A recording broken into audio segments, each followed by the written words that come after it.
Hello दोस्तों, नमस्कार। D R Verma education में आपका स्वागत है।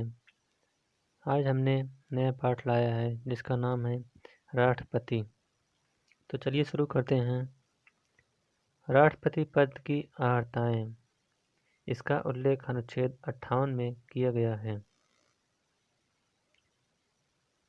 राष्ट्रपति के लिए अर्हताएं क्या क्या हैं, जैसे वह भारत का नागरिक हो, उसकी न्यूनतम आयु 35 वर्ष से कम न हो, लोकसभा का सदस्य निर्वाचित होने की योग्यता रखता हो और किसी लाभ के पद पर न हो।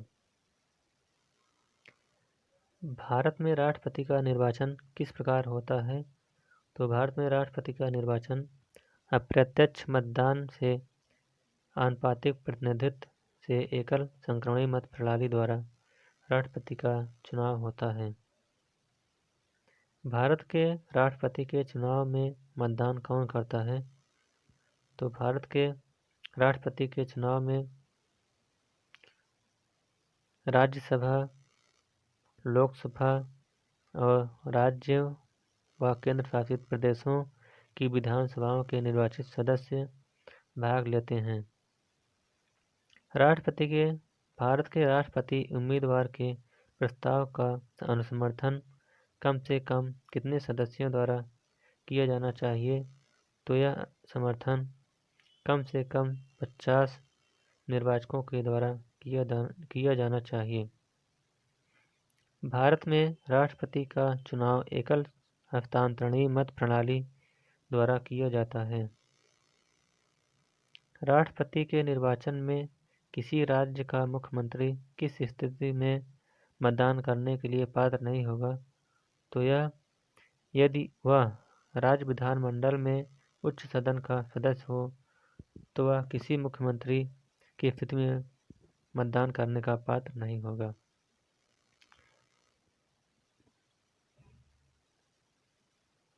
कौन राष्ट्रपति के निर्वाचक मंडल का तो भाग है, परंतु वह उसके महाभियोग में भाग नहीं लेता? तो राज्यों की विधानसभाएं। संसद अथवा विधानसभा का कोई सदस्य राष्ट्रपति निर्वाचित हो सकता है, परंतु उस पर क्या शर्तें हैं? तो उस पर शर्तें निर्वाचित होने के उपरांत उसे अपनी सदस्यता छोड़नी होगी। संसद के लिए राष्ट्रपति का अभिभाषण कौन तैयार करता है? तो संसद राष्ट्रपति के लिए अभिभाषण केंद्रीय मंत्रिमंडल के द्वारा तैयार किया जाता है। राष्ट्रपति की मृत्यु, पदत्याग अथवा हटाए जाने पर पद की रिक्ति को 6 माह की समय सीमा के भीतर भरना होता है। यानी अगर राष्ट्रपति की मृत्यु हो जाती है तो वह पद 6 माह के भीतर भरना अनिवार्य होता है। भारत के राष्ट्रपति चुनाव में उत्पन्न विवाद का निपटारा कौन करता है? तो भारत के राष्ट्रपति का जब चुनाव में कोई विवाद हो जाता है तो उसका निपटारा सर्वोच्च न्यायालय के द्वारा किया जाता है। भारत के राष्ट्रपति को उसके कार्यकाल की समाप्ति से पूर्व किस प्रकार हटाया जा सकता है? तो महाभियोग की प्रक्रिया के द्वारा उसे हटाया जा सकता है। भारत के राष्ट्रपति को उसके पद से हटाने का अधिकार किसे प्राप्त है? तो यह अधिकार संसद को प्राप्त है। राष्ट्रपति को मृत्युदंड के मामले में क्षमादान करने की शक्ति प्राप्त है, किंतु राज्यपाल के पास यह शक्ति नहीं प्राप्त है। संघ की कार्यपालिका शक्तियाँ किस अनुच्छेद के अंतर्गत राष्ट्रपति में निहित हैं? तो अनुच्छेद 53 के अंतर्गत संघ की कार्यपालिका शक्तियाँ राष्ट्रपति में निहित होती हैं। अनुच्छेद 61 के अंतर्गत राष्ट्रपति पर महाभियोग संसद के किस सदन द्वारा प्रारंभ किया जा सकता है?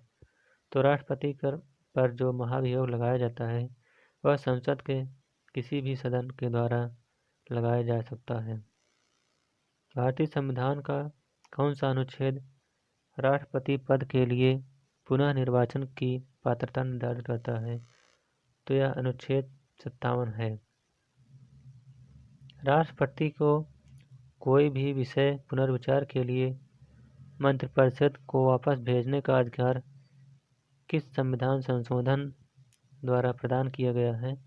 तो 44वें संविधान संशोधन द्वारा यह राष्ट्रपति को पुनर्विचार के लिए मंत्रिपरिषद को वापस भेजने का संविधान में प्रावधान किया गया है।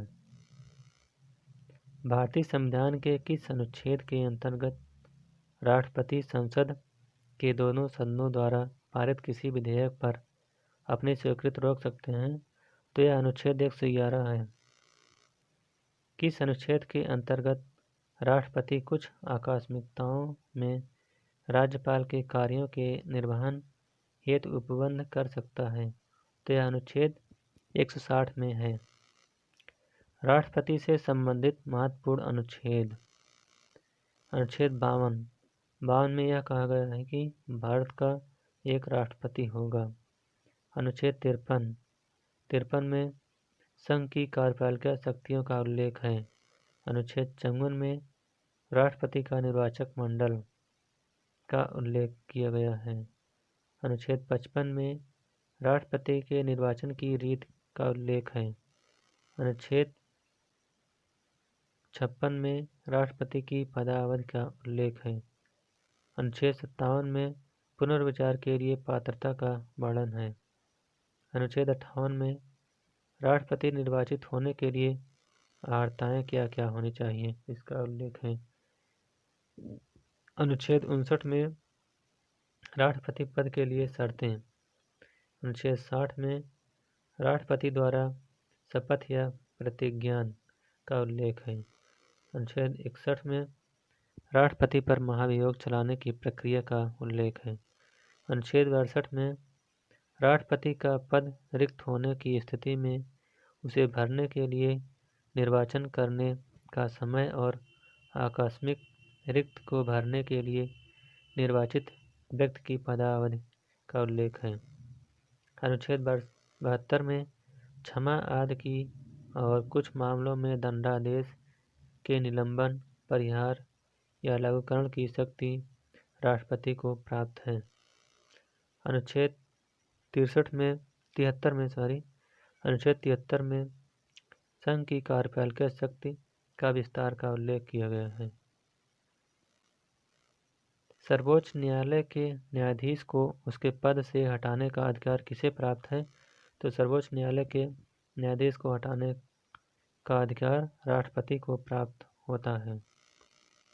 भारतीय संविधान का अनुच्छेद 143 राष्ट्रपति को उच्चतम न्यायालय से परामर्श करने की शक्ति प्रदान करता है। राष्ट्रपति लोकसभा को कब भंग कर सकते हैं? तो यह केंद्रीय मंत्रिमंडल की अनुशंसा पर कभी भी भंग कर सकते हैं। लोकसभा और राज्यसभा का संयुक्त अधिवेशन किसके द्वारा आहूत किया जाता है? तो यह राष्ट्रपति के द्वारा आहूत किया जाता है, यानी बुलाया जाता है। भारत के राष्ट्रपति ने किस एकमात्र मामले में जे.बी. वीटो की शक्ति का प्रयोग किया था? तो यह था भारत डाकघर संशोधन विधेयक वर्ष 1986, जो कि ज्ञानी जैल सिंह ने वीटो किया था। भारत का राष्ट्रपति संसद के दोनों सदनों की चर्चा में भाग नहीं ले सकता। किसी भौगोलिक क्षेत्र को अनुसूचित क्षेत्र घोषित करने का संवैधानिक अधिकार किसे प्राप्त है? तो यह अधिकार भारत के राष्ट्रपति को प्राप्त है। प्रधानमंत्री एवं केंद्रीय मंत्री राष्ट्रपति द्वारा नियुक्त अधिकारी, यानी राष्ट्रपति के द्वारा कौन कौन से अधिकारियों की नियुक्ति होती है? तो नंबर 1, प्रधानमंत्री एवं केंद्रीय मंत्री की नियुक्ति करता है। राज्यों के राज्यपाल की नियुक्ति करता है। वित्त आयोग व राजभाषा आयोग के अध्यक्ष एवं सदस्यों की नियुक्ति राष्ट्रपति द्वारा की जाती है। उच्चतम न्यायालय और उच्च न्यायालयों के न्यायाधीशों की नियुक्ति करता है। भारत के महान न्यायवादी तथा नियंत्रक एवं महालेखा परीक्षक की नियुक्ति राष्ट्रपति के द्वारा की जाती है। संघ लोक सेवा आयोग के अध्यक्ष एवं सदस्यों की नियुक्ति करता है। मुख्य निर्वाचन आयुक्त एवं अन्य निर्वाचन आयुक्तों की नियुक्ति करता है। राष्ट्रीय मानवाधिकार आयोग के अध्यक्ष एवं सदस्यों की नियुक्ति करता है। अनुसूचित जाति व अनुसूचित जनजाति आयोग के अध्यक्ष एवं सदस्यों की नियुक्ति करता है। संघ राज्य क्षेत्रों के राज्यपाल अथवा प्रशासक की नियुक्ति करता है। दिल्ली व पुदुचेरी के मुख्यमंत्रियों की भी नियुक्ति करता है।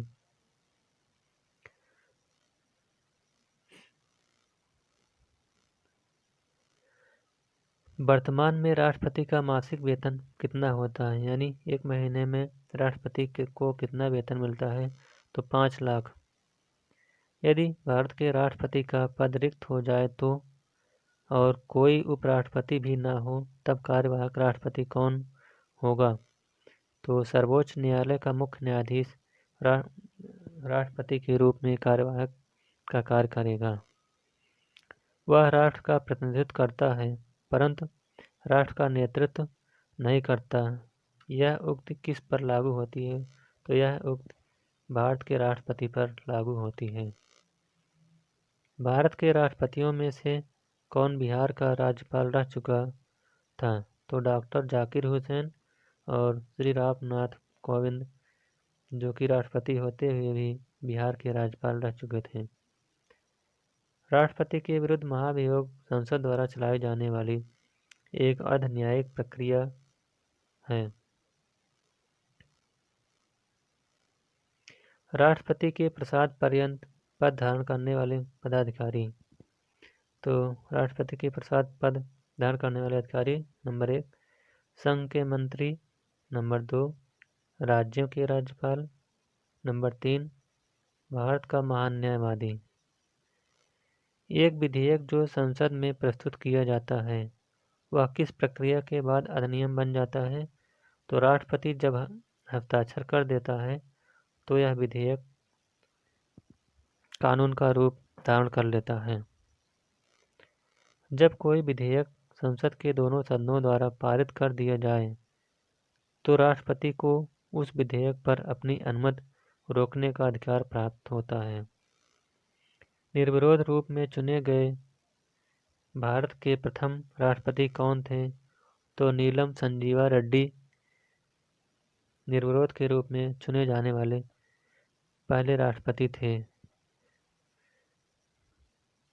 यह निर्विरोध इसलिए हुए थे क्योंकि उसमें राष्ट्रपति के लिए 35 लोगों ने फॉर्म भरा था, जिसमें से सभी के फॉर्म में कुछ गड़बड़ियाँ पाई जाने के कारण उनको रिजेक्ट कर दिया गया था।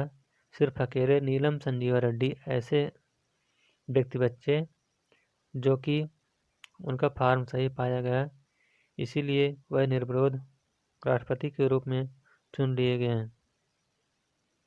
भारत के राष्ट्रपतियों में से किनका संबंध ट्रेड यूनियन आंदोलन से रहा है, तो वराहगिरी वेंकटगिरी का संबंध ट्रेड यूनियन से रहा है।